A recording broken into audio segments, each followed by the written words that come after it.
Far above the ruined world, the last of humanity lived in a floating city called Miss Gun.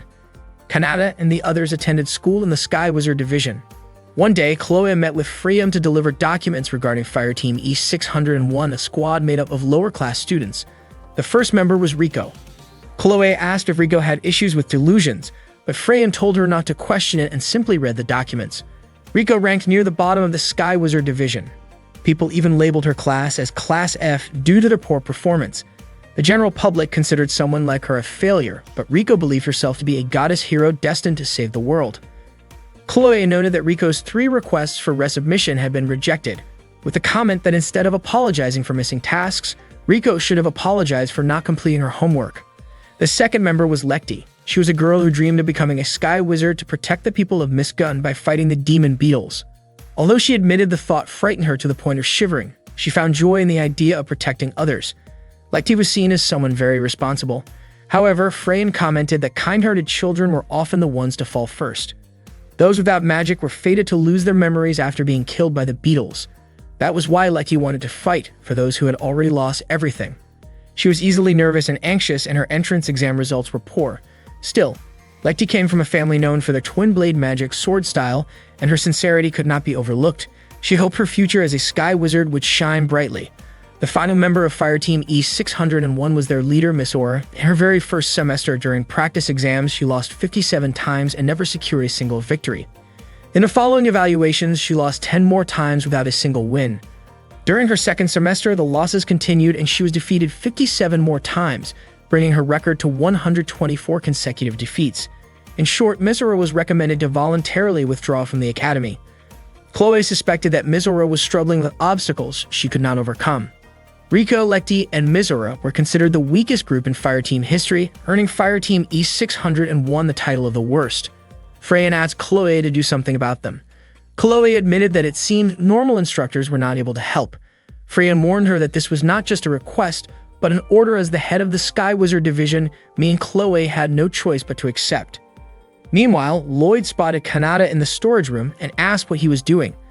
Kanata tossed a book toward Lloyd and explained that he was checking the warehouse inventory and comparing it with a supply list. He mentioned that something felt off with the food records and suspected that some of the rough Machina divisions might have taken things, so he gave them a warning in his own way. Lloyd was surprised that Kanata was actually checking everything by himself. Kanata admitted it had taken him the entire night. Lloyd was shocked, since normally it would take 10 people 3 full days to get it done. Lloyd then told him that the leader of the Sky Wizard Division wanted to see him in the office during the lunch break. After that, Kanata hurried out of the storage room, hopped on the train, and got off at ground station. As he walked toward the office, he accidentally bumped into Miss Aura, who was rushing past him. Miss Aura scolded Kanata for not paying attention, and in the confusion, his hand pressed against her chest by mistake. Embarrassed, Miss Aura blushed and asked if Kanata was implying that she looked flat.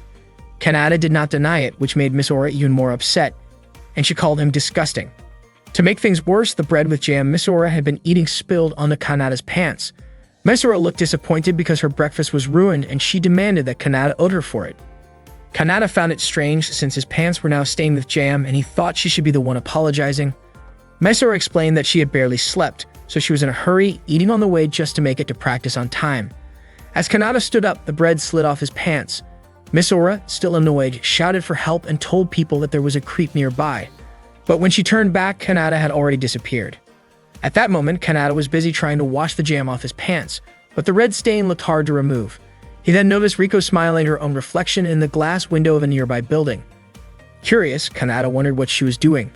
Their eyes met, and with full confidence, Rico asked if her beauty had already mesmerized him.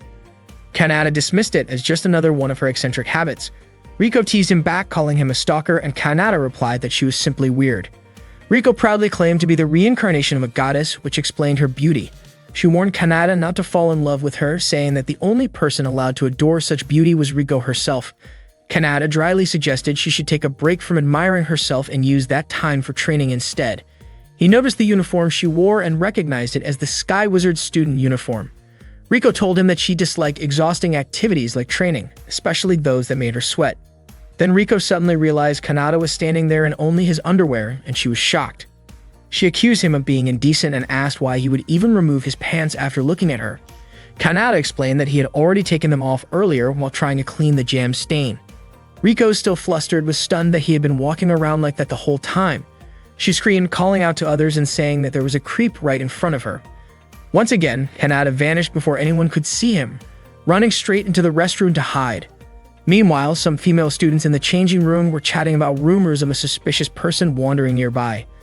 Kanata stepped out of the restroom, frustrated that he had been labeled as a pervert twice in one day. Just then, he accidentally bumped into Lekti near the restroom. Seeing Kanata standing there only in his underwear, Lekti's face immediately turned bright red. She stammered nervously, reminding him that this was the girls' restroom, and with a trembling voice, she asked if Kanata really was some kind of creep. Kanata quickly denied it. Kanata made his way to Freyan's place, thinking that maybe he shouldn't have taken the shortcut through the preparation field. Not long after, 2 male students spotted him and called him a traitor. When he finally arrived, Kanata ran into Yuri, who also called him a traitor. Kanata asked if Yuri was still holding a grudge against him. Yuri said she had stopped wasting her time thinking about him since to her, remembering Kanata was pointless.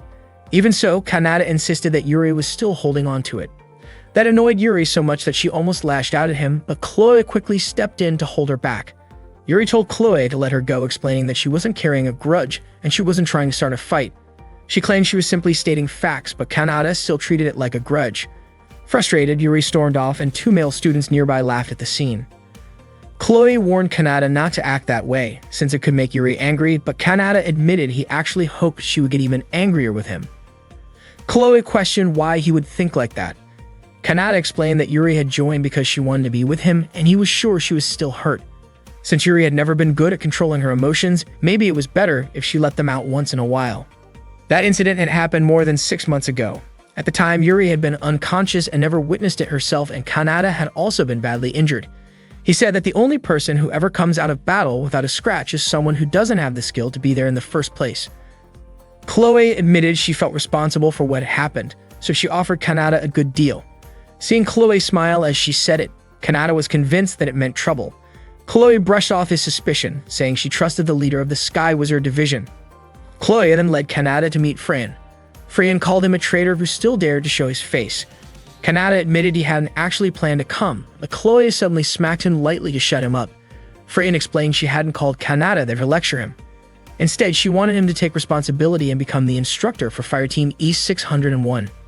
She told him to teach this struggling group so they could fulfill the school's mission of training Sky Wizards capable of pushing back the threat of the beetle-like demons.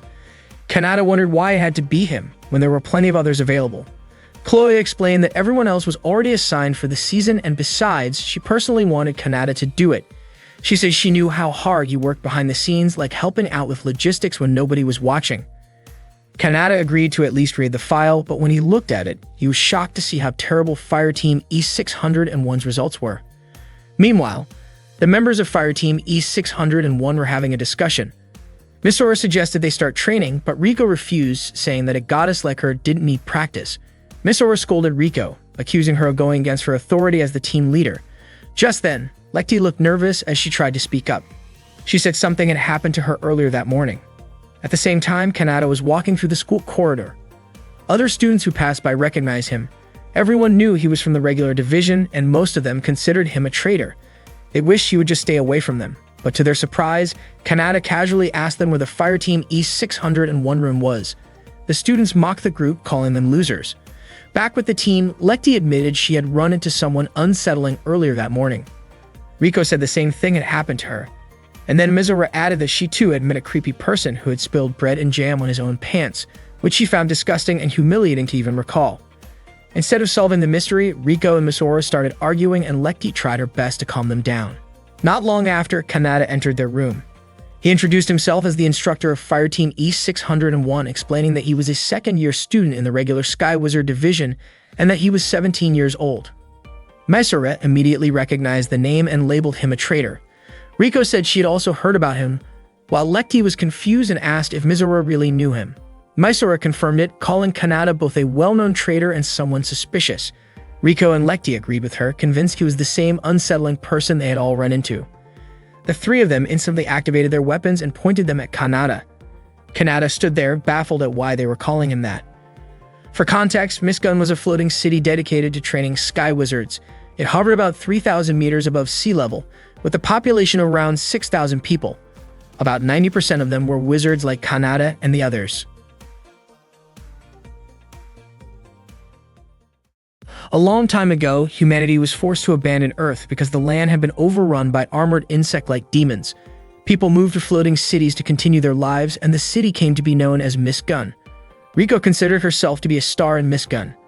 That day, Kanata entered Fireteam E601's room and introduced himself as their new instructor. Misora questioned why Kanata had become their instructor, but Kanata told her not to worry about the details and instead encouraged them to move forward. Misora was convinced that Kanata couldn't read the data properly and also carried his usual shameless attitude. Kanata recognized Mizora's name as a second-year student in the Sky Wizard Preparatory Division.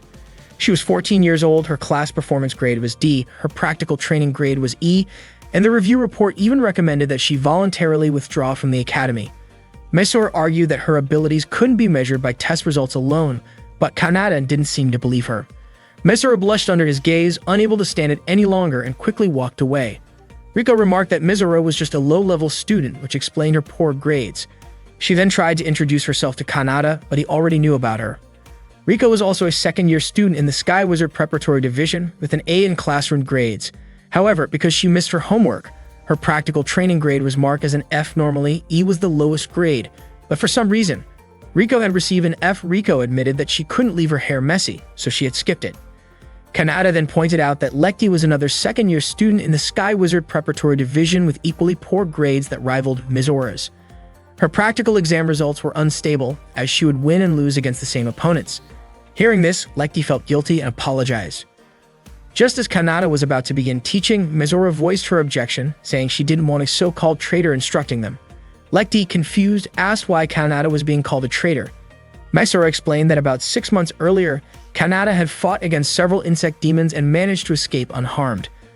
But ever since then, he had been seen as a coward, frequently skipping missions and missing important ranked matches where his team should have earned an S rank. After repeatedly disappointing people's expectations, Kanata earned the nickname of traitor. Misora said she couldn't allow someone so irresponsible to be her teacher. Kanata replied that Misora was free to voice her complaints to the head of the Sky Wizard Division, then asked whether she felt embarrassed because she had never won a first-rank match. Misora told him not to underestimate her. She admitted that she felt ashamed, but she still wanted to become a great Sky Wizard and didn't want to waste her time. Riko argued that Kanata's remarks about her were inaccurate. Despite her young age, she had already been praised as the reincarnation of a goddess and her abilities were more than adequate. Lekti added that she didn't want to skip the training either. Kanata told them that people used to call him the Black Sword Master Kronos, and as their master, he would train them properly. If they worked hard, they could reach his level of strength or even surpass him. He asked them to imagine themselves defeating fire teams ranked above them, contributing in a dramatic way to humanity's fight against the insect demons. Inspired, the three girls imagined how cool it would be to fight those creatures. Misora eventually agreed to be trained by Kanata, but Riko refused, saying that as a goddess she wasn't willing to sweat or work hard. Misora grew frustrated, pointing out that this very attitude was why Riko couldn't achieve good results. Riko countered that it was only Misora and Lekti who had failed to produce results. Misora challenged Riko to prove it, but Riko simply mocked her. Kanata asked if Riko's exam results had been graded by Freyan, but Riko dismissed the need for exams altogether. Kanata said he had never seen Riko's true abilities, so based on the data, he had to consider her at the same level as Misora. Riko, however, refused to accept being compared to Misora, insisting that a goddess like her could never be placed on the same level. Kanata told her to demonstrate her abilities during training. Riko warned him not to fall for her once he saw her outstanding talent. Kanata then asked Lekti for her opinion. Lekti, embarrassed, struggled to speak up. Misora encouraged her to look people in the eyes and say what she truly meant with confidence. But instead, Lekti lowered her head and apologized. Kanata asked whether she was apologizing because she didn't want to join the training. Lekti admitted that her apology was actually meant for Misora. Misora then pulled Lekti closer to Kanata, and with encouragement, Lekti finally managed to say that she wanted to do it and was willing to join the training with Kanata. That afternoon, Yuri and Chloe were chatting in the cafeteria. The female students around them admired the two of them for protecting the city. Chloe waved to greet those students, which made them really excited, and she asked Yuri to wave back as well. Yuri admitted she still was not used to being treated like that. Chloe asked if Yuri had gone back to drinking tea since coffee always seemed too bitter for her, and it looked like Yuri had not changed at all. Yuri then asked if Kanata was still considered on sick leave. Chloe pointed out that Yuri had already asked the same thing 6 times that week. Chloe explained that Kanata did not seem ready yet for a real mission, but for the moment, he was assigned as an instructor for an E-ranked fire team, and that had been Chloe's request. Yuri was shocked to hear that. She did not understand it, and in her mind, Kanata was not helping her fire team when he had the chance. Instead of supporting their logistics, he chose to go teach others, which felt selfish to her. Chloe reminded her not to speak poorly about Kanata. Chloe explained that keeping the peace was their duty as sky wizards, and she was sure Kanata felt the same. When Yuri asked how Kanata was doing at that moment, Chloe answered that he seemed to have started his lessons by flying through the skies. At that same time, Kanata was flying with Mizora, Riko, and Lekti. When he reached a good altitude, he stopped to begin the exercise. Mizora was puzzled why Kanata was using a flight device, while Riko also wondered why he did not just use his flight magic since the device had lower mobility. Mizora began to doubt his reputation as a Grand Master, saying that someone who could not even fly properly would not stand a chance against them. Kanata responded that his way of flying was simply the mark of a beginner learning the basics, which surprised them. Riko questioned why Kanata would choose such a basic program to test their skills, while Lekti just hoped he would train them seriously. Kanata then told them they could attack him with their alchemized arcana weapons at full strength. If they could defeat him, the training would end. With that, the exercise began. Kanata darted off at high speed, and Mizora confidently declared that they could defeat him. She immediately chased after him, and Lekti followed soon after. Riko was frustrated by how recklessly her teammates were rushing after a fleeing target without even a plan. Seeing Mizora chasing him, Kanata thought to himself that their team truly lacked coordination, though he admitted that Mizora's speed was not bad at all. He shouted back, asking if she really thought she could catch him alone. Mizora said she was certain, even claiming that Kanata should not be upset if she managed to land a hit. Kanata pushed his speed higher, but Mizora stayed on him, surprising him with her stamina. Before long, Mizora activated her arcana weapon, a magic sword cannon called Ragrid. She swung it toward him but kept missing. Kanata noticed that she was not able to make sharp adjustments if she only kept striking wildly. Mizora grew more exhausted but refused to stop. At that moment, Kanata prepared to fire a shot of his own. He sped up again, and Mizora assumed he was just trying to run away to avoid her attacks. Kanata praised her speed and stamina, saying they were actually quite impressive. Just when Mizora moved in for another strike, Kanata suddenly changed direction and disappeared into the clouds, leaving her confused and searching for him. Meanwhile, Lekti appeared behind Kanata, aiming her weapon at him. Kanata asked her what the name of her weapon was since it looked impressive. Lekti answered that it was called Amano Habakiri. Kanata was surprised, noting that she should have been able to land a blow if she had only tried. He encouraged her not to hesitate. Lekti began attacking, but Kanata was able to block her strikes. She was startled when she found herself too close to him, her face turning red before she quickly backed away and swung her weapon again. Kanata wondered why her movements had suddenly become inconsistent, asking if she was only stalling for time. Lekti attacked again, and Kanata realized her movements had actually become smoother. Her reflexes were quite good, but she kept making mistakes, most likely because she did not fully trust her own abilities. Kanata stopped her strike and told her that she had real potential. Embarrassed, Lekti pulled away and repeatedly apologized. From a distance, Riko had been waiting for her chance. She aimed her magical weapon, Athena, and fired. Kanata sensed the attack and managed to dodge, but the shot flew toward Lekti, who was standing near him. Kanata immediately pulled her aside and deflected the magical blast. Riko was stunned, realizing Kanata had actually reduced the strength of her shot before it could do any real harm. Kanata asked Lekti if she was alright, and she nodded. According to Kanata, it had been a good shot, and when an attack was too precise, it actually became easier to dodge. Riko wondered why that was the case, and Kanata explained that her aim was not bad, but her intention to strike felt as obvious as sending a telegram. He then asked if Lekti and Riko had tried combining their movements while flying. Lekti admitted that she had been very scared. Riko pointed out that Lekti's movements were smoother compared to Mizora's, who always seemed restless and scattered wherever she was. Because of that, Riko said it was natural for her to try sensing with Lekti in order to land better shots. Kanata questioned why, if Riko could calculate things so thoroughly, she did not seem concerned about her own teammates. Riko claimed that she was a goddess, uninterested in ordinary human matters. Meanwhile, Mizora kept shouting while searching for Kanata. She was annoyed and exhausted since she still had not found him. Later that night, while Mizora, Lekti, and Riko were changing clothes together, Mizora admitted she was upset because they had failed to catch Kanata, even though there were 3 of them. Lekti apologized, saying her skills were not good enough. When she noticed Mizora struggling to unfasten her bra, Lekti helped her. Mizora thanked her and said it was not her fault, admitting she might not have given Lekti any useful directions. Riko then commented that fire team leaders should be able to assess the battlefield properly, unlike what Misora had done. She also contrasted that with herself, who she described as beautiful. Misora became irritated by Riko's words. Riko told Misora not to feel down since it was only natural that she was taller and more developed physically, claiming that was what separated ordinary people from a goddess. Misora replied that she was not upset and that such things did not matter to her. However, when she noticed Lecty's figure, she was surprised and started crying, not believing how Lecty could be more developed than her. Riko reassured her that such differences had nothing to do with someone's abilities as a sky wizard.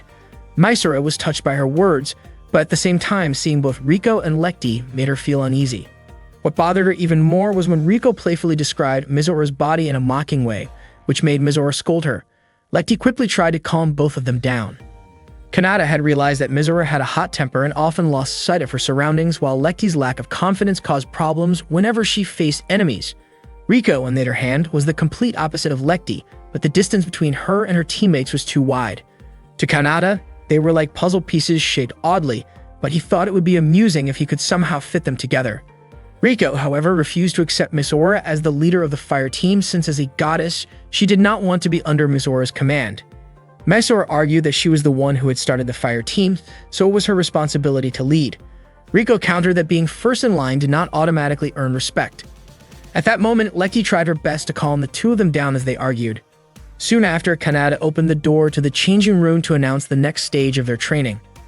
Unfortunately, he accidentally caught sight of the three girls and only their undergarments. In shock, they immediately activated their weapons and accused Kanata of being inappropriate. That day, the members of Fire Team E601 were in the middle of a special training session with Kanata. The training was tough as becoming stronger was never easy. During the session, Riko admitted that she had no intention of joining in because she believed herself to be like a goddess. She left the room right away. Misora tried to stop her, but Riko ignored her.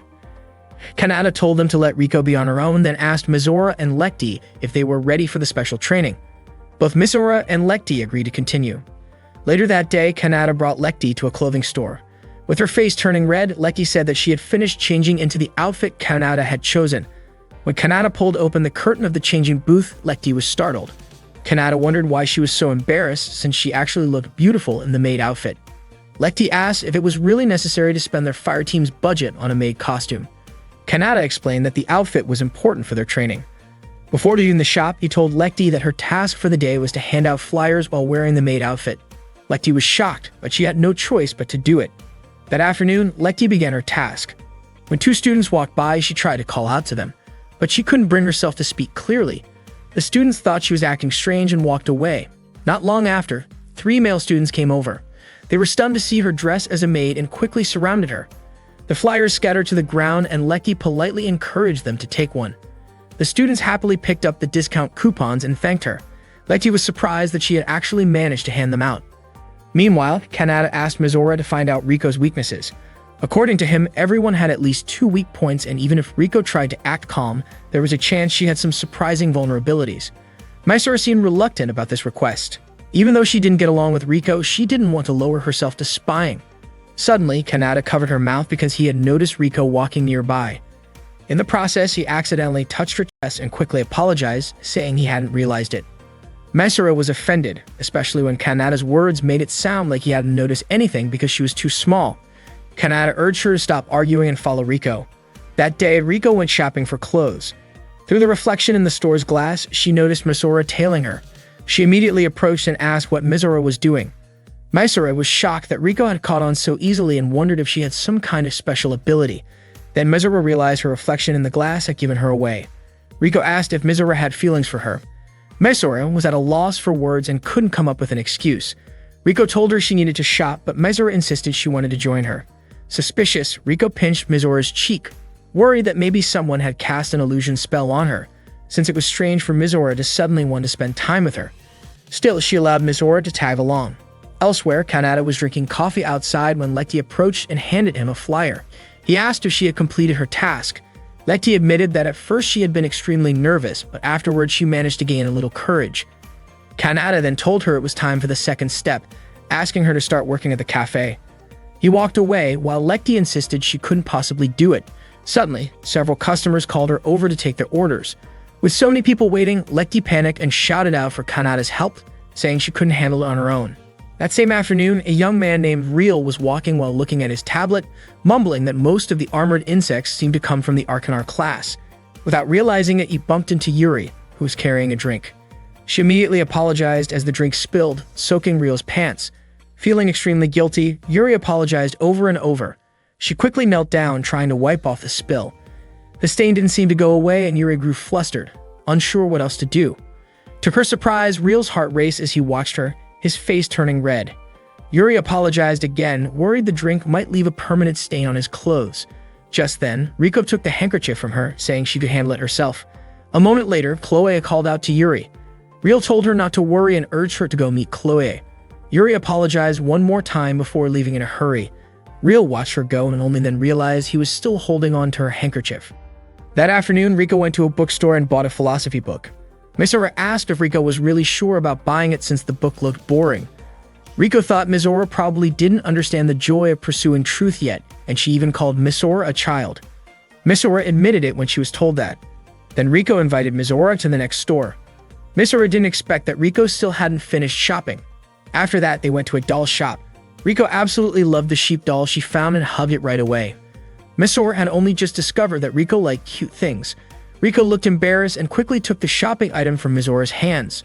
Riko said they needed to use their time efficiently. Mizora began to wonder if Riko liking cute things could be considered a weakness. That afternoon, Lekti was serving customers, but a few male students started teasing her with uncomfortable comments. They laughed, which made Lekti feel very embarrassed, and she quickly walked away. Lloyd saw everything and recognized Lekti as Kanada's student. At that moment, Lekti sat alone, saying she couldn't do it. Suddenly, Mizora arrived and asked what Lekti was doing there. Lekti immediately hugged Mizora and cried and told her everything. Mizora couldn't believe the kind of special training they were getting. Lekti asked if Mizora's training was more normal than hers. Mizora laughed and admitted it. She said she was willing to help Lekti if needed, and that made Lekti happy. Not long after, Mizora changed into a stylish bunny girl costume she didn't expect Kanada had prepared. Customers were surprised by Kanada's plan and how Mizora looked. One of them placed an order, and Mizora gladly served them with a friendly attitude. The students ordered iced tea and iced coffee. Lekti felt nervous seeing the students staring at Mizora, making her uncomfortable. Lloyd called Lekti over to pour water. She poured it into his glass, but her hands were shaking. Lloyd said it seemed like talking to others was difficult for Lekti. Surprised, Lekti accidentally spilled a drink, quickly apologized, and wiped it up. Lloyd told her that when she found something difficult, that was exactly where her weakness lay. He encouraged Lekti to trust her instructor. He also reminded her she had a good friend she could follow as an example. Mizora was serving customers cheerfully and efficiently, working hard, and it amazed Lekti. Just as she wanted to thank Lloyd, she noticed he had already left, leaving a tip on the table.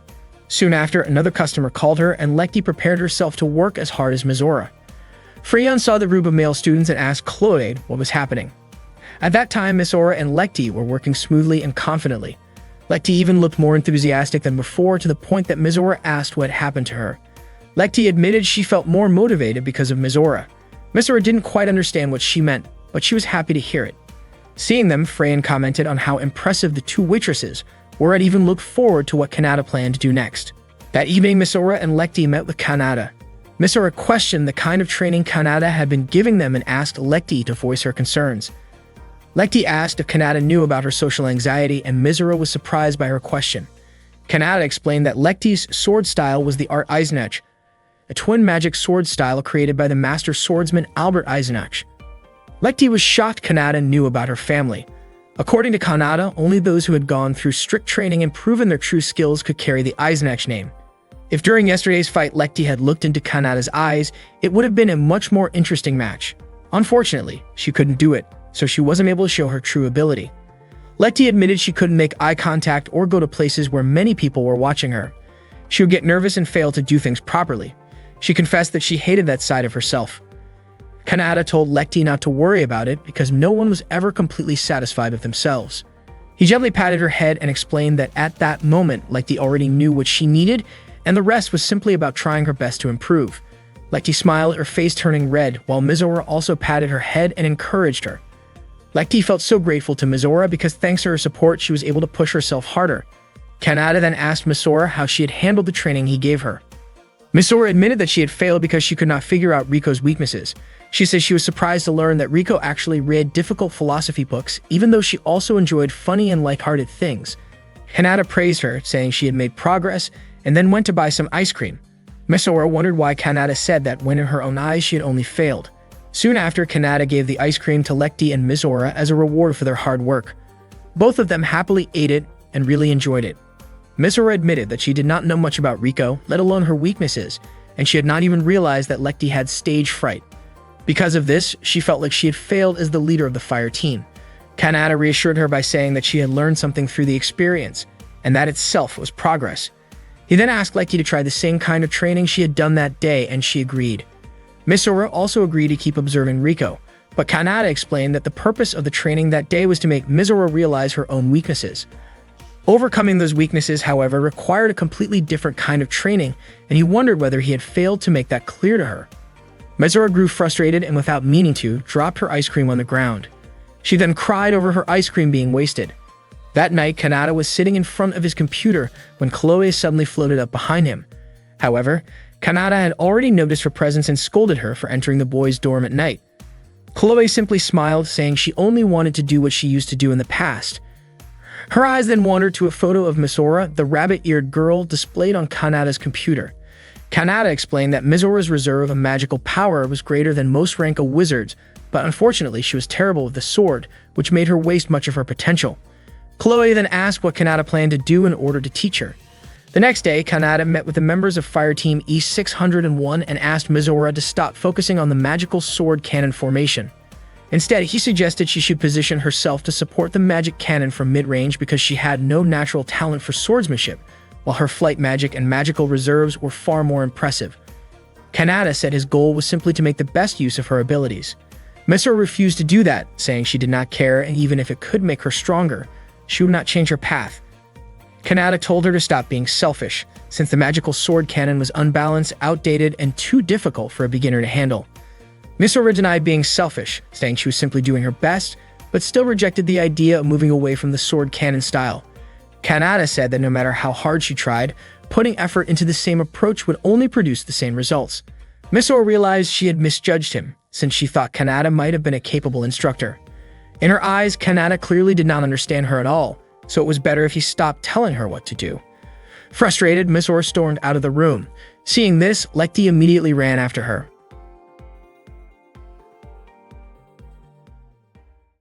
One day in the past, the Beetle Demon army returned and the Sky Wizards were already standing guard on the front lines. They complained about the overwhelming number of enemies they had to face. Suddenly, a woman stepped forward with courage and incredible skill, raising her sword against the swarm. She swiftly dodged the Beetle Demon's attacks and struck them down one after another. Even when a giant Beetle Demon appeared and launched its attack at her, she continued to evade. Once her sword was fully charged with magic, she unleashed her powerful technique, Strike Blaster, destroying the giant Beetle Demon's body in an instant. With that, the rest of the Beetle army was wiped out. This woman was admired and relied on by many. Her name was Sochi, the mother of Misora. Since childhood, Misora had always been proud of her mother's strength. But at that time, all she could do was miss her, because Sochi had already passed away. When Kanata asked her to change positions, Misora refused. She wanted to be just like her mother and had made up her mind not to give up. That same day, Lekti went into her room to deliver some coffee. When the door opened, she was surprised to see that the one who had ordered the coffee was Lloyd. Lloyd praised Lekti for her hard work, leaving her stunned. Inside the room with Lloyd were Chloe and Freyan. Freya noticed the girl who had just brought the coffee and pointed out that she was a member of Fire Team E601. Freya then asked if Lekti was still training like that. Chloe suggested that if Freyan was really curious, she should ask Kanata directly. However, Freyan doubted he would answer so easily. After delivering the coffee, Lekti walked down the hallway and saw Riko stepping out of the room. She quickly caught up to her and invited Riko to join their training. But Riko, who often called herself a goddess, flatly refused, saying she had no time for sweaty practice sessions. Lekti explained that Misora hadn't been coming to school for several days, so she didn't know what to do alone. Riko brushed her off, saying that as a heavenly goddess, she didn't concern herself with such trivial problems. Hearing this, Lekti said it seemed she would have to rely on Kanata instead. Riko assumed Lekti was placing too much faith in someone she still considered a traitor. Lekti admitted she had been worried at first, but now she understood that Kanata truly meant to take their training seriously. Meanwhile, Real from the regular division's medical department was sitting on a park bench. He was practicing how to return a handkerchief to Yuri and properly thank her. Before long, he noticed Yuri walking up to Kanata. Yuri pointed out that Kanata had been training the girls for several days. Kanata was surprised she knew about that.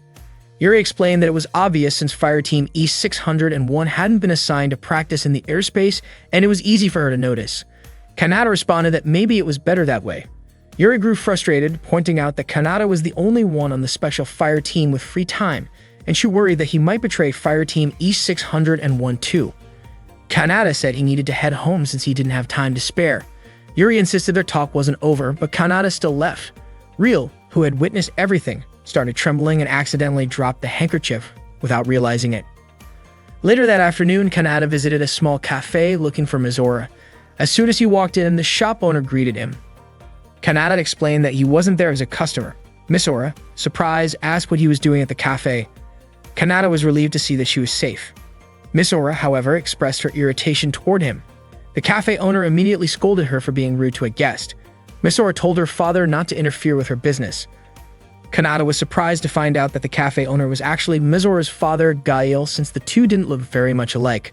Gail laughed and said Mizora resembled her mother. Mizora frowned and hurried into her room. Gail apologized to Kanata, saying their family wasn't perfect. As Kanata noticed a framed family photo hanging on the wall, he complimented Gail's wife, saying she was beautiful, and it was true. Mizora did look just like her mother. Gail said that the only thing left of his wife was that photograph. While talking, he served the specialty of his shop, the famous steak. Kanata explained that he did not come as a customer. After tasting the steak, he immediately praised the dish. Gail laughed and mentioned that steak had been the favorite meal of his late wife. He then shared that his wife, Soki, was once a sky wizard. At the same time, Mizora quickly changed her clothes and left.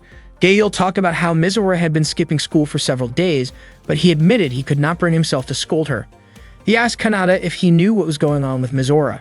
Before Kanata answered, he asked Gail why Mizora seemed so obsessed with the canon-style magic sword. Gail became convinced that Kanata was not just a casual acquaintance of Mizora. Kanata then admitted that he was Mizora's instructor, and his job was to give her the chance to grow stronger.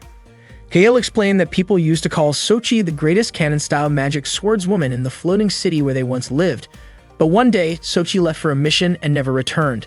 Since then, both Gail and Mizora gradually began to lose their memories of her. Mizora wanted to master the canon-style sword because she did not want to forget her mother. At that time, Mizora went to a place full of ruins, activated her weapon, and promised herself that she would never give up. In the past, there was a day when Mizora had been overjoyed to welcome her mother home. Sochi had missed her daughter deeply and lifted Mizora high into the air with excitement. Gail confessed that he often worried about Sochi and could barely sleep at night, even when he tried to nap during the day. Sochi admitted she often felt lonely and could only comfort herself by eating multiple times a day.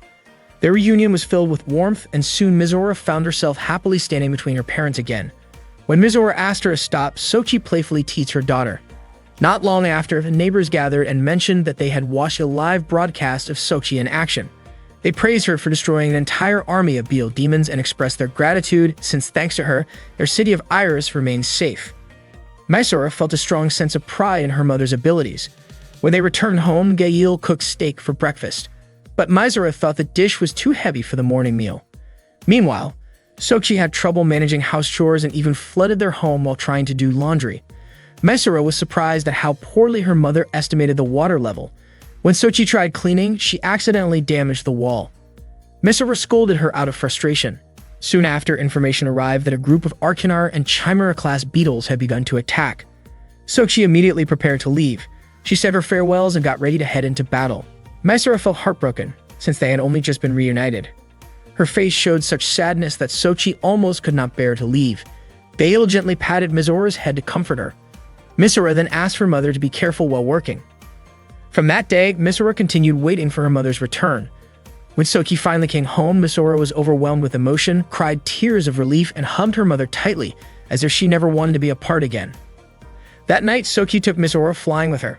Mizora was excited and commented on how small their city looked from above. Sochi pointed out their home from the sky, explaining that even though the houses seemed tiny, many people were living there. She told Mizora that her duty as a sky wizard was to protect the people in the city, as well as to keep Mizora and Gail safe. Suddenly, a warning came from an airship instructing Sochi to stop. Mizora remarked that they probably needed a permit to fly. Sochi realized it too, but chose to escape playfully instead. The next morning, Sochi was about to leave for work again. Misora asked her mother to always be careful. Gail promised to cook steak for her when she returned. Sochi then said goodbye, and Misora kept cheering her on. Inspired by her mother, Misora began practicing sword techniques, hoping to show her progress to Sochi when she came home again. Misora met her father, Gail, who told her that he had prepared some boiled meat for her. But Misora asked about steak, and more than that, she wanted to know if her mother had not come home yet. To her surprise, Gail answered that Misora did not have a mother. Misora immediately left and started asking people around the town about her mother, but none of them knew her at all. According to them, Misora and her father had always lived alone together, and no one had ever heard of a sky wizard in Iris Town. Not long after, two officers arrived carrying a sword. They explained that Sochi had tried to protect everyone. She had gone forward alone against the enemy. She was the strongest and known as the noble cannon-type magic shooter. Misora remembered her mother's message that she would fight to protect the people, as well as Misora and her father. Misora took hold of the sword and promised that she would become a sky wizard like her mother. At that time, Misora was training alone. She wondered why she could never win, and she kept striking down the iron target in front of her until she finally fell. She kept questioning why all her efforts never paid off, but she refused to give up for her mother's sake. Soon after, Kanata came to her. Later, Kanata and Misora visited the Hill of Hope, the resting place of fallen sky wizards. Kanata had heard that Misora visited this place every day. Misora was sure that her father had told Kanata about it, which upset her. She felt that Kanata was intruding into her privacy. Misora even said that both Kanata and her father were the worst. Kanata asked her not to blame her father because since she had never spoken about it, her father had been worried. Kanata asked why she was so fixated on the cannon sword, and that was why he had chosen this place. He wanted Misora to swear at her mother's grave to give up on the cannon sword, because she could never be as strong as her mother. Misora grew angry and told Kanata to stop acting like he knew everything. For her, when the cannon sword was entrusted to her, it also meant her mother had been entrusted to her. Yet everyone else, even her father, did not remember her mother. Misora felt that a traitor like Kanata would never understand. Kanata then asked what she thought hope truly was. Misora said it was to protect the people in the town. But Kanata explained that the fallen sky wizards did not want to be forgotten, and what they truly wanted was to protect the ones they loved. That was what allowed them to face the demon beetle army, and surely Misora's mother had felt the same. Kanata asked Misora if her mother's purpose as a sky wizard had been for the cannon sword itself, or to protect people. Earlier, Gail had told Kanata that when Sochi died, he felt nothing, and he feared that if Misora died, he might also feel nothing, which terrified him. Kanata told him that if Misora stayed stubborn, her risk of dying would only increase, and in time, people might forget her. Misora realized how selfish she had been, but she still refused to give up. She wanted to protect people with the cannon sword. She believed that if she could become a great cannon-type mage, something impossible like the natural recovery of lost memories could happen, and she could be the first to restore everyone's memories. That way, she would not die in vain. Seeing how serious she was, Kanata laughed, admitting he never thought Misora could be this reckless. But he liked people like her. Because of that, Kanata decided to give her some guidance on how to become a better cannon-type mage. He understood how strong her determination was, but he warned her to be prepared because the path she had chosen could be worse than death itself. He asked once more if Misora was sure about taking that path. Misora firmly stated that she was ready to face any risk. Kanata then asked her to work hard for Sochi and for the sword, and to swear that she would become a cannon-type mage even greater than Sochi, strong enough to protect the people and herself. As her instructor, Kanata would help her bear the burden. That was why he wanted her to become stronger, and Misora agreed. The next day, Misora and Lekti prepared for training. Misora apologized to Lekti for making her worry. Kanata arrived and asked them to begin right away. Lekti immediately flew high into the sky. Misora looked at Kanata's face and shyly thanked him before leaving. Kanata could only smile at her. Meanwhile, Riko was watching them from below, and it seemed like she was starting to take interest in Kanata's way of teaching.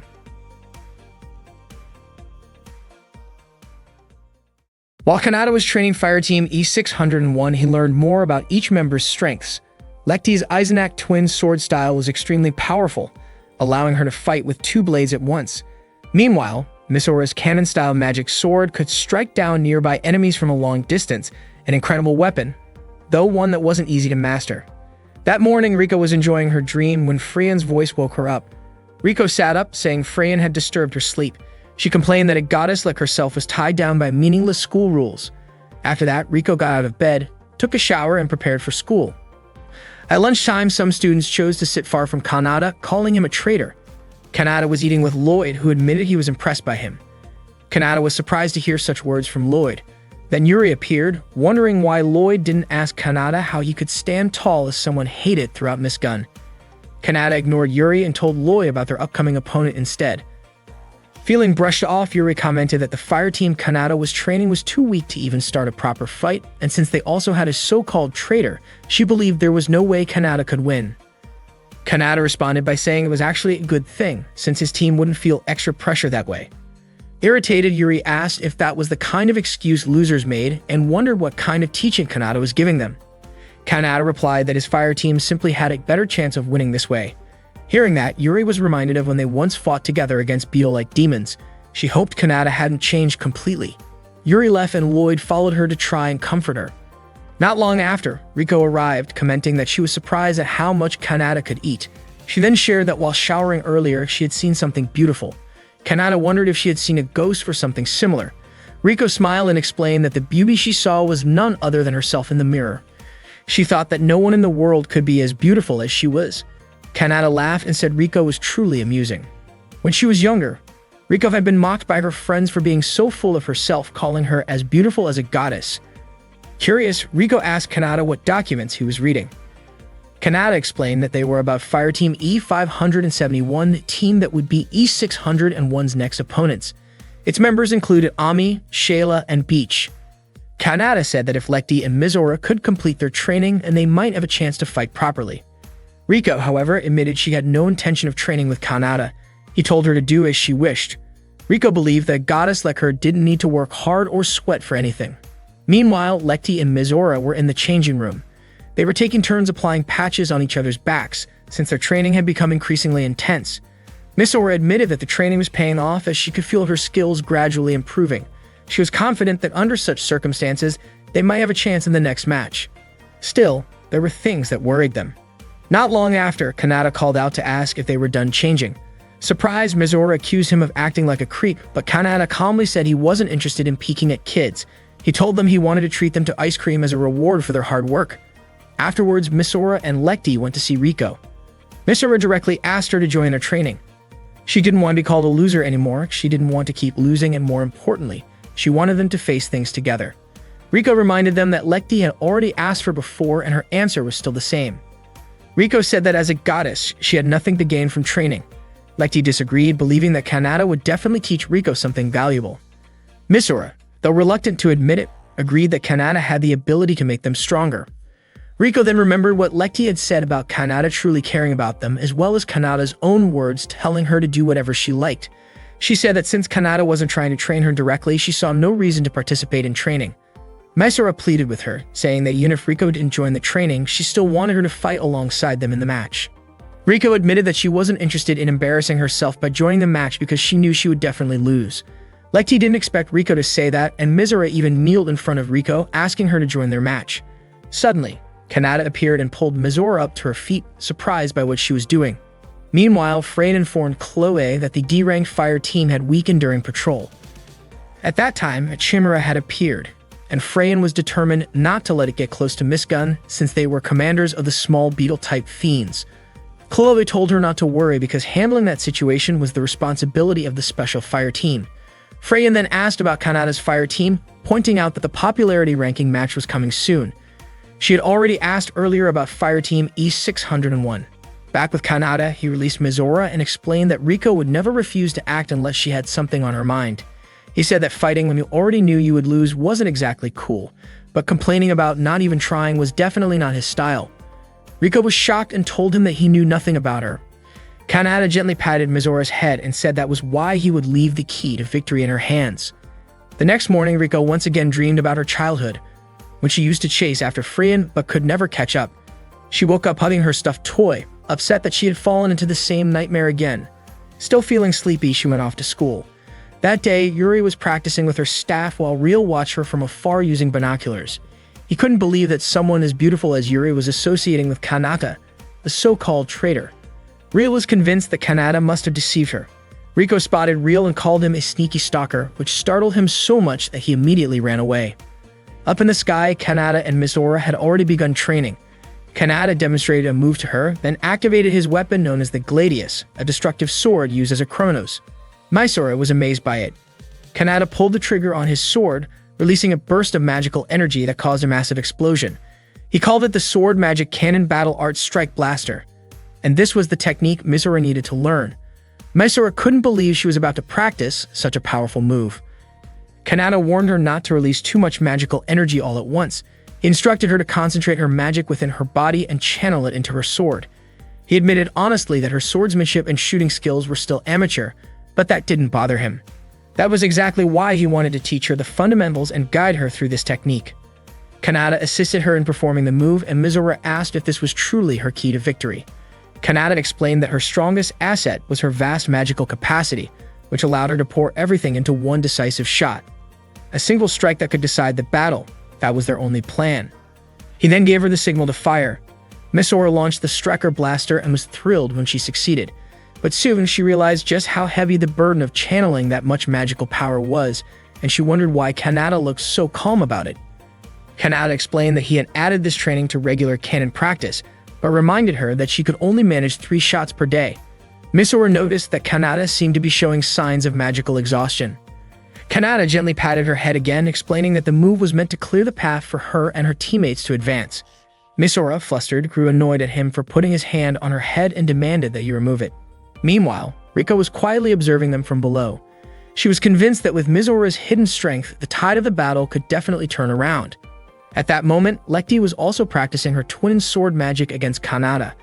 Kanata mentioned that Lekti seemed distracted and asked if she hadn't gained something like Mizora had. He explained that the divine sword Eisenach had been sharpened and improved by its descendants, and the style of twin sword magic had already been embedded within Lekti. Their training was meant to help her bring it out. Kanata then asked Lekti to show him everything she had learned.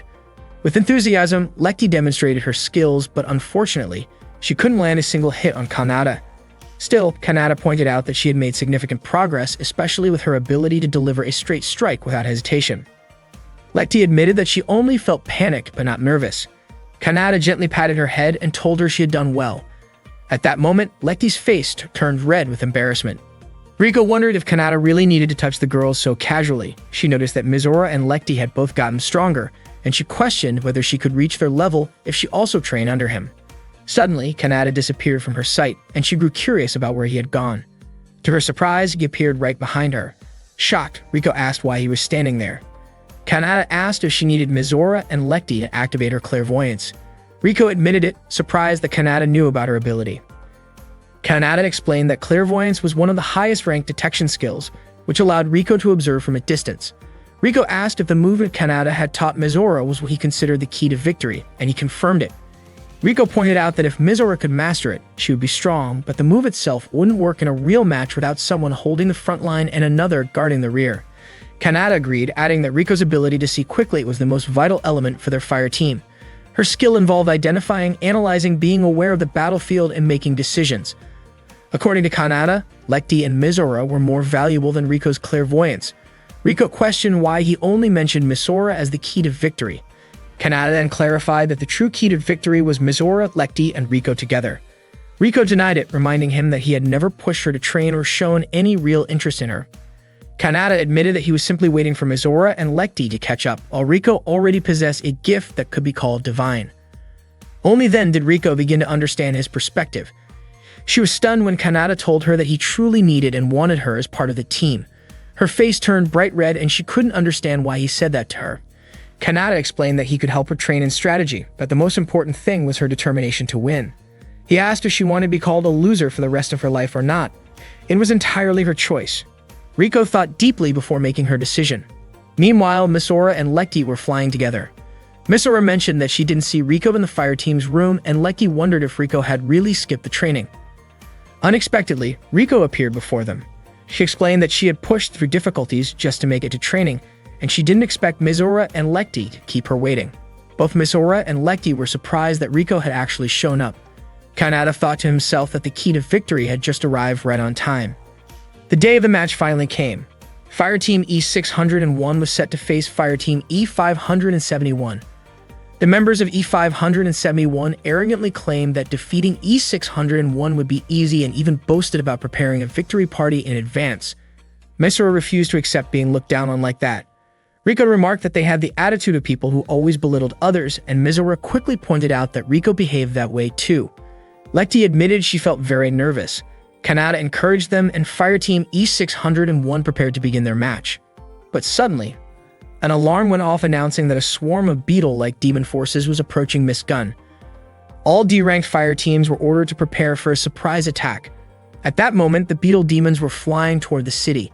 The Arcanar forces, the smallest type of beetle demons, attacked in swarms, while the Mantis class, like Proshin, was one step larger and far more dangerous. The swarm of insect-like demons arrived to attack Miss Gun, and ordinary unarmed students were told to evacuate to the nearest shelter. The floating city of Miss Gun activated its protective barrier. At that moment, Freyan organized all squads to prepare for battle. She instructed the formation of 7 groups made up of A-ranked fire teams, assigning them to defend key areas. She also asked Fireteam E to assist with evacuation. Meanwhile, Misora, Riko, and Kanata had already been helping people evacuate. Riko asked why Kanata was still there since he was once an ace, and wondered why he was not the front lines defeating the enemy. Kanata admitted that he had a lot of responsibilities, which made Riko curious about what tasks he was actually handling. Misora then noticed that Lecty was missing, but soon Lecty appeared carrying a little girl. Misora asked her to bring the child to the shelter. Kanata then spotted the insect demons and was shocked that the enemy had arrived. In an instant, Chloe launched a powerful attack that destroyed the demons, and Yuri praised her impressive strike. Chloe was confident that Yuri could have done the same if she still used her spear, but Yuri admitted she no longer did because it no longer felt right for her. Soon after, Lloyd delivered troubling news. A large force of insect demons had completely overrun one of their defensive areas. Both Chloe and Yuri were stunned to hear this. It turned out that another group of insect demons was trying to break through Miss Gun's defenses. Within moments, they managed to damage the barrier wall and break inside. Around 300 enemies flooded in. Freyan ordered all students who had been helping with evacuation to get ready to fight. She reminded them not to let even a single demon occupy Miss Gun. The demons advanced toward Misora and her team. The little girl with Lecty cried in fear, and Lecty did her best to calm her down. Seeing this, Misora remembered her mother's words about fighting to protect both people and family. Inspired, Misora shouted that she would protect everyone. She activated her weapon and tried to perform the new moves she had learned from Kanata. Her first shot missed, which worried her, but she tried again. Thankfully, her second shot struck one of the demons. Lecty praised her, and Kanata noted that while Misora's accuracy was still off, her effort was good. Riko also pointed out that she had improved since at least her shot had landed. Kanata told Misora to keep going like that while the rest of them protected the child. Unexpectedly, Misora unleashed a full striker blaster shot that wiped out the entire swarm of demons. However, the blast also caused damage to parts of the city. Misora was shocked, and Riko could not believe she used a striker blaster in the middle of Miss Gun. The others began to blame her. Misora explained she had not intended to harm the city, and that it was an accident. Kanata then informed her that the blast even destroyed his father's cafe. Misora was horrified and screamed in distress. Meanwhile, reports showed that the enemy forces numbered around 10,000, while their fire team numbers had already dropped by 30%. According to Freyan, the only option left was to attack the insect demon commander directly. At the same time, Kanata and his team had safely reunited the little girl with her family. The situation grew worse when a Chimera Deneb was detected in Block 24. Freyan deployed several fire teams to push it back. After Fireteam E571 launched its attack, they managed to bring it down. But to everyone's surprise, there was more than one Chimera Deneb because of the sheer size of the demon army. Kanata and the members of Fireteam E601 then started planning their next move. Riko suggested they needed to track down the unconfirmed Chimera Deneb. Kanata agreed, and Misora asked what they should do next. Riko admitted she might have to reveal a glimpse of her true ability. She put on her glasses, explaining that activating her clairvoyance ability made her more focused, though she joked that it might lessen her beauty. Kanata disagreed, saying her beauty did not fade even when she wore them. Hearing this, Riko blushed. Soon after, she detected movements from the insect demons in Block 68. At the same time, Yuri, Chloe, and Lloyd saw many more demons heading toward Miss Gun. Yuri asked if they should retreat, but Chloe said they would not make it in time. Lloyd added that he could not simply let the enemy pursue them unchecked. Yuri mentioned that reports showed multiple Chimera Deneb approaching, and she grew deeply worried for Miss Gun's people. Chloe told her not to worry, since Miss Gun was protected by Kanata. Yuri argued that someone like Kanata would probably run away, but Chloe insisted that Yuri should trust him. In her view, Kanata would never allow the people of Miss Gun to get hurt. As soon as the Beetle Demon army appeared, Kanata told Fireteam E601 to go after Chimera and Deneb. The three of them were shocked by the order, especially since this was their very first real battle. Rico thought Kanata's command was way too extreme. Kanata explained that their training wasn't about throwing their lives away. His words struck a chord with them. He said they trained to survive, and by doing so, they could protect others. He believed the three of them could do it, and as their instructor, he guaranteed it. Misora admitted that even though Kanata could be pervy sometimes, he was still their instructor. He trusted them, but she trusted Rico and Lekti too. She encouraged them both to go for it. Lekti confessed that she trained as a sky wizard to protect people, so she wanted to protect everyone in Miss Gun. Rico pointed out that this could also be the perfect chance for them to show off in front of Freyan, though she simply referred to her as that woman. Misora had no idea who Rico meant, but Kanata fired them up again, reminding them they were fighting to reclaim Miss Gun, a place that rightfully belonged to all of them. Meanwhile, Freyan was still monitoring everything from the information center, but not long after, her surveillance screens went dark. Kanata asked his fire team to carry out their plan. The first step was for Lekti to engage Arcanar in close combat. She quickly flew straight into the demon army. Since they weren't human, she didn't feel nervous or shy. With swift movements, Lekti cut down the beetle demons one after another with her twin swords. From a distance, Misora watched in awe, praising Lekti's incredible skills. Kanata also acknowledged the impressive twin sword magic technique of Eisenach. Not long after, more demons appeared from the opposite side. Just as planned, the second step was for Rico to support Misora by sniping enemies from long range. Misora was amazed by how accurate Rico's shots were. Kanata then gave Misora the signal to move. She rushed into the crowd of beetle demons. The third step of their strategy was for Misora to use her speed to close in on the enemy and unleash a strike blaster. She pulled it off, but the sheer number of enemies forced her to fire a second strike blaster. Unfortunately, more demons kept appearing. Kanata stepped in to clear out the beetle demons and told Misora to take a break. Lekti rushed her aside and skillfully cut down enemies one by one. Rico eliminated any demons that tried to sneak up on Misora. She sneered that these beetle demons were nothing more than low-level creatures, completely unworthy opponents for someone like her. Misora also began targeting them one by one. She wasn't just fighting for herself, she was doing it for Rico, Lekti, and her mother. Gathering her resolve, Misora unleashed a third strike blaster. Kanata was confident her attack hit the mark, but suddenly, a massive strike was launched toward Misora. She couldn't dodge it in time, but Kanata jumped in and shielded her from the attack. At that moment, an enormous beetle demon monster appeared before them. Lekti asked if that was Chimera, but Rico admitted she had never seen a type like that before. The giant demon fired its attacks, destroying buildings and sending debris flying at Lekti and Rico. Kanata said Misora's earlier shot had been good, but the demon had managed to deflect it. Realizing the fight couldn't drag on, Kanata admitted he hadn't expected something like this monster to show up. Misora told him not to hold back, but she also knew his magic reserves were limited. Kanata revealed he had no choice but to step in. Since this wasn't a normal enemy, he activated his weapon, and a chilling aura surrounded his body. He warned that what he was about to do wasn't something anyone should ever try to copy, and he didn't want Misora to end up fighting this way. The wind around him roared violently. He ordered Misora to retreat because it was too dangerous. As soon as he moved, every beetle demon around him vanished instantly. Misora couldn't understand what Kanata had just done. The massive demon launched a barrage of attacks at him, but to Kanata, they were far too slow. He darted through the gaps with ease, though Misora worried deeply about him. She suspected that the power he was using wasn't ordinary magic. Moving at incredible speed, Kanata managed to slash the giant demon across its head. He knew he had to end the battle quickly.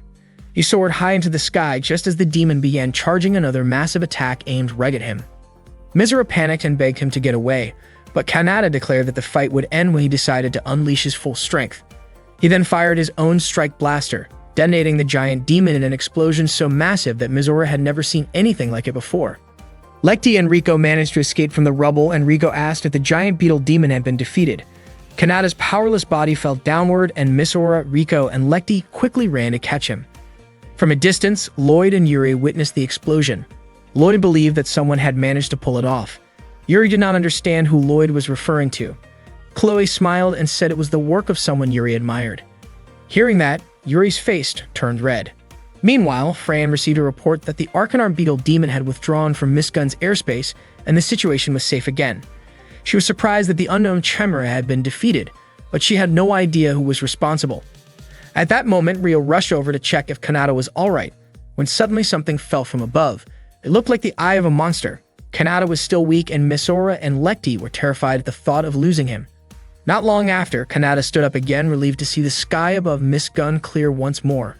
Lekti, Riko, and Misora's faces lit up with joy. Kanata told them that they were now ready to win the ranking battle, and the team was filled with confidence. The day of the battle arrived. Even though Kanata was still injured, he came to watch. Yuri greeted him and admitted she wanted to see how the students he trained would fight. Kanata asked why she seemed so cheerful, which made Yuri flustered and deny it. She had thought Kanata was helping with the evacuation during the attack, but was confused about why he ended up so badly hurt. Kanata simply said he must have tripped while escaping. The match began, and Kanata told Yuri not to be surprised because Fireteam E601 had grown much stronger. He smiled as he looked at Mizora, Lekti, and Riko, certain they could win. But when the match ended, Fireteam E601 had lost, and Kanata's face fell into disappointment. Fireteam E571 celebrated their victory, telling Mizora and the others to recognize their limits. Mysora looked downhearted. Lekti could barely believe they had lost, but Riko insisted she had made no mistakes. Yuri reminded Kanata that he had just said Fireteam E601 was stronger now. Kanata smiled and replied that setbacks were only natural. That evening, Freyan presented her suggestion to the Academy headmaster, who approved it. Freyan then told Chloe they could accelerate the Sky Wizards training program in a more realistic way by holding a new Academy tournament. Later, Mizora asked Riko how far her clairvoyance ability allowed her to see. Then Riko admitted that she could see things that were extremely far away, but not objects that were invisible. Beetle Demon balloons started attacking Mizora, and she shot them down one by one with her weapon. She was clearly annoyed because those beetle balloons seemed endless. Mizora shouted at Riko, asking her to back her up from behind. Unfortunately, Riko refused, saying she wouldn't help because Mizora's movements were too sloppy. That only made Mizora even more frustrated. At the same time, Lekti was busy popping the beetle demon balloons surrounding her. Mizora kept yelling at Riko to help, but Riko still refused, which pushed Lekti to ask both of them not to fight. From a distance, Kanata could only smile as he watched the three of them. Meanwhile, Lloyd, Chloe, and Yuri were meeting Freyan in her office. Freyan pointed out that the fire team under Kanata's guidance never seemed to change, since they kept extending their losing streak. She asked them to be honest about whether they were involved in the Chimera incident the other day. Lloyd admitted that the three of them obviously didn't defeat the new Chimera species. Freyan was convinced that Kanata and Fireteam E601 were the ones who had actually taken it down. According to her, Kanata then asked for forgiveness for destroying part of the city in the process, but Freyan refused because there were no witnesses or proof. For the sake of fairness toward the other fire teams, she decided to suspend Fireteam E601 as punishment for what happened. At that moment, Lekti, Mizora, and Riko were struggling, barely able to move while being surrounded by beetle demon balloons. Mizora once again asked Riko for help, but Riko still wouldn't move, saying it wasn't worth it to fight those balloons. Lekti pleaded with them to stop fighting. Kanata kept observing from afar, realizing he only had one more step left to take. Back in her office, Freyan began planning to release Kanata from his duties. Yuri agreed with that idea, saying that in her eyes, a traitor like Kanata could never be a proper instructor. Freyan then asked Chloe to bring Kanata to her office. When Lloyd asked if that was the only reason Freyan had called them, she revealed she also wanted to discuss the upcoming tournament with the three of them. After finishing their training session, Fireteam E601 changed clothes in the locker room. Mizora winced in pain, complaining about the bruises on her back. Riko bluntly said that was because Mizora's movements were a mess. To make her point, Riko touched Lekti's back, showing there were no bruises at all. Mizora blamed Riko for refusing to help her during training. After changing, they went to meet Kanata again. Mizora vented her frustration, saying no one acknowledged that Kanata and Fireteam E601 had fought against the beetle demons. Kanata calmly explained that since no one actually saw them in battle, it made sense that nobody would believe it. Mizora didn't expect that kind of response from him, especially after he had used a strange power to fight the giant beetle demon. Kanata quickly covered her mouth so she wouldn't mention it further, and then asked if she couldn't accept that fact. He reminded her that no one would really care about it anyway. Kanata then showed them a tournament flyer. All fire teams were allowed to participate, except for S-rank teams. The winner would be promoted by 2 ranks and receive a custom-made weapon from the Alchemy Division. On top of that, the winner would also get a free pass to enjoy Miss Gun's Street Food Festival. The students became excited about the idea of joining. Lekti started daydreaming about how amazing it would be if she won. Riko imagined the admiration she would receive from other students. Misora pictured Kanata praising her for winning. Each of them got lost in their own thoughts.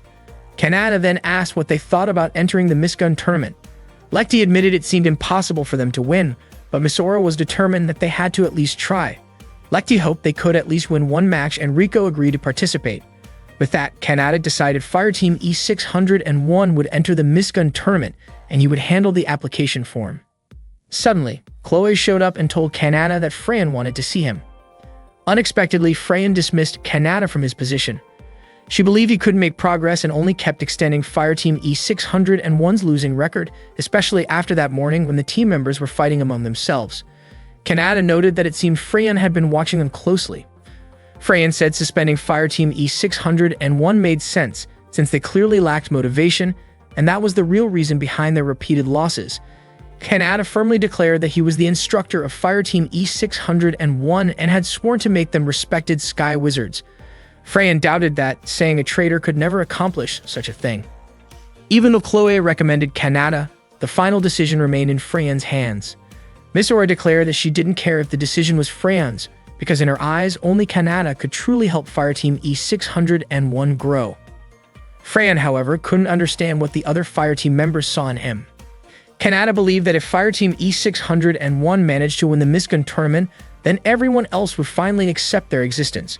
Freyan laughed when she heard that and mocked Fireteam E601, pointing out that they couldn't even beat Fireteam E. Kanata, however, was confident they could pull it off. Freyan said that if Fireteam E601 actually won the tournament, then she wouldn't suspend them. At that moment, Misora, Lecty, and Rico had been eavesdropping outside the room. Misora was shocked to realize that they were facing suspension. As soon as Kanata opened the door, the three of them tumbled in, embarrassed at being caught listening in. They quickly followed Kanata, asking why they were about to be suspended. Kanata advised them not to get too influenced by what they heard. Later, inside Fireteam E601's room, Misora, Lecty, and Rico sat in gloomy silence, still thinking about what they had overheard. Kanata asked what they planned to do. Misora said she wanted to make Fireteam E601 stronger and reach new heights. Lecty agreed with Misora's determination. Rico reminded them that she already held the highest position since she considered herself a goddess, but she would still follow Misora and Lecty's wishes. Kanata praised their determination but told them not to take things too seriously. What mattered most, he said, was simply winning every match they played. Misora pointed out that they had never won before, while Rico wondered how Kanata could stay so calm. Kanata explained that the tournament brackets were always distributed fairly and previous scores or rankings wouldn't matter. He told them to prepare because training would begin the next day. As he left, Misora couldn't believe that the conversation ended so abruptly. Before walking out, Kanata reminded them to attend the tournament's drawing ceremony the next day. That night, Freyan, Chloe, Yuri, and Lloyd went to a hidden facility. Freyan placed her card on a scanner and the door opened. A machine scanned her entire body from head to toe, and the same process was repeated for Chloe, Yuri, and Lloyd. Once all identities were confirmed, a massive door slid open leading to a long corridor. Freyan mentioned that they must have heard rumors about this place but assumed it was their first time visiting it. The truth was that this was where beetle demons were studied. The facility was filled with dissection and research equipment, similar to what they had seen in their organ dissection classes. Chloe asked how any of this was connected to their earlier discussion. Freyan pointed out that they had opposed the idea of the tournament. Chloe explained that the tournament only encouraged rivalry among students. Once they reached the secret laboratory, they were surrounded by dissected parts of beetle demons being studied by scientists. They even witnessed large-scale experiments, including dissections on giant beetle demons. Yuri had to hold herself back from feeling sick. Real appeared to greet Freyan and the others. He enthusiastically tried to shake Freyan's hand, though she ignored it. Real expressed his honor in meeting Sky Wizards. He already recognized Chloe, Lloyd, and Yuri, calling them members of Fireteams 128, a team responsible for special missions. He greeted each of them and mentioned having met Yuri before. Remembering the encounter, Yuri apologized for the past incident, wondering if it had left an awkward impression. Real was delighted that Yuri still remembered him. Freyan then told Real to show them the research samples. Real revealed pieces of a massive chimera he had found earlier. Freyan didn't know who had defeated it, but this new chimera was far larger than Chimera Deneb, and had been given the code name Chimera Antares. Real sliced off a piece of one of its tentacles, revealing that unlike Chimera Deneb, this one had regenerative abilities. Real was excited, explaining that the creature could continually provide samples, which could lead to breakthroughs in regenerative medicine. Freyan quickly cut the conversation short and prepared to leave. Before they left, Real mentioned seeing Yuri during the Miss Gun interviews and pointed out that she admired strong people. Yuri blushed nervously. Real felt fortunate to meet her again. After they were gone, Real secretly held on to a handkerchief that belonged to Yuri, treating it as something precious. While walking down the corridor, Fran explained to Chloe, Lloyd, and Yuri that their enemy had the ability to evolve, and at the moment their forces were running out of strength. Chloe realized that this was the real reason behind the Miss Gun tournament. Lloyd noticed Yuri's silence and asked if she was feeling unwell. Yuri admitted she was simply shocked after seeing a place like that for the first time. Lloyd agreed that it was disturbing to see a lab filled with demon parts. Before they parted ways, Fran told Yuri she would be asking for her help in the future. Yuri, however, couldn't understand why Fran had chosen her specifically. The next day, the students gathered to decide the tournament slot allocations. Everyone was excited to take part in the event. At that moment, Fireteam E466 ended up in Block B, Slot 12, facing Fireteam A286. Fireteam E466 could only accept their fate since they had to go against a class of team. Meanwhile, Fireteam D299 was paired with Fireteam B621. When it was Fireteam E601's turn to draw their slot, Lekti and Rico cheered Misora on as she prepared to spin the lever. With a determined look, Misora pulled it and Fireteam E601 landed in Block D, Slot 4, where their opponent would be Fireteam E571. Lekti felt relieved that they would be up against another Class E team. Rico, on the other hand, said she would not have minded if their opponent had been from a higher class.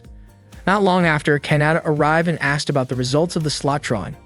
Misora and the others quickly rushed over at him, with Misora explaining that they had been matched against another Class E team. Lekti expressed confidence that with this outcome, they would avoid being suspended. Just then, Yuri appeared and greeted Kanata.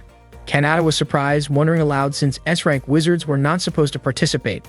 However, Yuri explained that she was not there to compete herself, but rather her fire team was. She revealed that the chairman of the Sky Wizards had assigned her as an instructor for a class of fire team. Unfortunately, her team, Fireteam A227, and Kanata's Fireteam E601 were placed in different blocks. Kanata thought this was actually a good thing, since it meant Yuri's team and his own might end up facing each other in the finals. Hearing this, Yuri was caught off guard. Kanata teased her, asking if she was afraid of losing. Irritated, Yuri denied it, wondering why Kanata sounded so sure that her fire team would lose. Kanata then turned the question around, asking if she truly believed her team could win. Yuri declared confidently that her fire team would, without a doubt, win.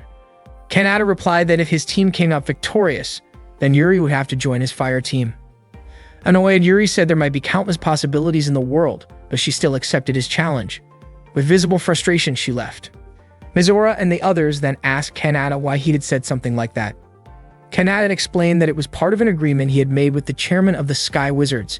If Fireteam E601 won the tournament, then Misora, Lekti, and Rico would not be suspended. Shocked, the three girls exclaimed that they had never heard about this deal. Kanata was puzzled, wondering if he had not mentioned it before. The three immediately shouted back, insisting that he had never told them anything about it. Fran later shared some additional information about Miss Gun. The City not only had secret labs and medical supplies, but also divisions dedicated to engineering, alchemy, industry, logistics, economics, informatics, and even the preservation of ancient relics. One night, a student was frightened and tried to avoid a mysterious person who kept following him. When he could no longer escape, the stalker suddenly attacked and left him unconscious. 3 years earlier, during a tournament when Kanata was still ranked at level D, he and his fire team faced off against a level A team. At that time, Yuri was watching the match from below. Kanata seemed to be moving away from his opponents, and Yuri assumed that a level D student like him would simply run when facing stronger opponents. But to her surprise, Kanata didn't run at all. When two of Ami's teammates approached, Kanata slowed down and immediately struck back. He successfully defeated his opponent, who wielded twin swords and turned to face the remaining one armed with a bow. The archer released an arrow toward him, but Kanata easily deflected the shot. Unexpectedly, the arrow flew off course toward Yuri. Kanata reacted instantly and blocked it to keep her safe. After confirming that Yuri was unharmed, he decided to finish the match quickly. He resumed the battle and ultimately defeated the remaining opponent. Kanata's fire team won the match. Yuri couldn't believe that a level D fire team had managed to defeat a level A team. After the match, Kanata walked over to Yuri. She thanked him for protecting her earlier. A moment later, Lloyd called out to Kanata, reminding him to get ready for the next match. As Kanata was about to leave, Yuri stopped him and said she wanted to return the favor someday. Kanata told her that she could do so by joining him in the sky, where people depended on him and his teammates who were ready to risk their lives to protect others. Then Kanata left for the upper skies. That was how Yuri first met Kanata. The next morning, Chloe gathered with Lloyd and Yuri to discuss the incident from the night before. Chloe explained that the victim hadn't seen the attacker's face. When she asked Yuri for her thoughts, Yuri seemed lost in thought, prompting Chloe to call her name, which startled her. Chloe informed them that the three of them, as members of a special fireteam assignment, would be joining Raven Nest for patrol duty. Yuri said she was ready to take on the mission. Just then, Kanata appeared and greeted them with a smile, which made Yuri blush slightly. She asked if Kanata had been eavesdropping on their conversation, but he denied it, saying he had just been napping in a tree nearby. Yuri asked if he was trying to start an argument, and Kanata smiled, saying he liked that side of her. Chloe agreed with Kanata, while Lloyd added that Yuri had seemed a little gloomy earlier. Yuri then excused herself, saying she had to go teach her fireteam. Chloe told Kanata that Freyan had assigned Yuri to train a fireteam as well. Kanata guessed that Yuri probably wanted to teach an E-rank fireteam like he did. Chloe was surprised he knew that. Kanata explained that although Yuri could be a bit careless, deep down she had a strong sense of responsibility. He believed Yuri wanted to stand on equal ground with everyone else, which was why she wanted to win her battles fairly and never complained about her problems. Lloyd then joked that cheering up Yuri was his responsibility. Kanata asked if he didn't like that duty, but Lloyd replied that keeping a friend's spirits up was actually something he was proud of. That afternoon, the E601 fire team was in the middle of their training session. Lekti asked Riko to help her with shooting practice, but Riko stayed quiet. Misora, who was busy firing at a beetle-shaped magic target, reminded Riko to focus on her job as the mid-guard. Riko complained that constantly turning her head forward and backward only made her neck sore. She said she might as well consider this entire practice as a test for herself. After the session, Kanata told them he planned to switch up their formation, rotating who would be at the front, middle, and back. Mizora objected, saying they couldn't just switch positions so easily. Unexpectedly, Lekti agreed with Kanata's idea and said she was willing to try since she believed his training methods were useful. Riko also agreed to participate, but she asked what Kanata would do if they ended up losing again after spending all that time on training. Kanata smiled and said they would have to wait and see when that happened. He then asked for Mizora's thoughts on his plan. Though hesitant, Mizora eventually agreed to give it a try. They began their training again. At that time, Mizora shouted for Riko to do something because more enemies were appearing. Lekti started to panic, worried about Mizora. After assessing the situation, Riko quickly came up with a strategy and activated her weapon. She told Mizora to handle the enemies on the left side while she and Lekti would take care of the ones on the right. Mizora pointed out that the enemies on the left were still too far away, but Riko reminded her that it was a task only Mizora could handle. She added that Lekti didn't have that kind of range. Riko then asked if Mizora could be trusted with that task. Mizora didn't hesitate to accept it and immediately moved to attack the enemies on the left. Riko then told Lekti to help her with the enemies on the right. Lekti apologized for her lack of skill, but Riko reassured her, saying that Lekti's ability was actually really helpful and admitted that she had only lied to Mizora earlier. Lekti was surprised to hear that. Without wasting time, Riko and Lekti rushed to face the beetle-type Devil Ball. Meanwhile, Kanata quietly observed them from a distance. Mizora attacked the Devil Ball from long range. Riko opened fire on the one in front of her, and Lekti took down the Devil Ball near Riko. Kanata could see that Riko's tactic was to lure enemies into a specific range before finishing them off. It was different from Mizora's usual approach, but he found it quite effective. Before long, Yuri and her fire team arrived for their own training. Her team consisted of Lily, Sasha, and Greg. They immediately started their session. Sasha used her sword to destroy the nearby Devil Balls.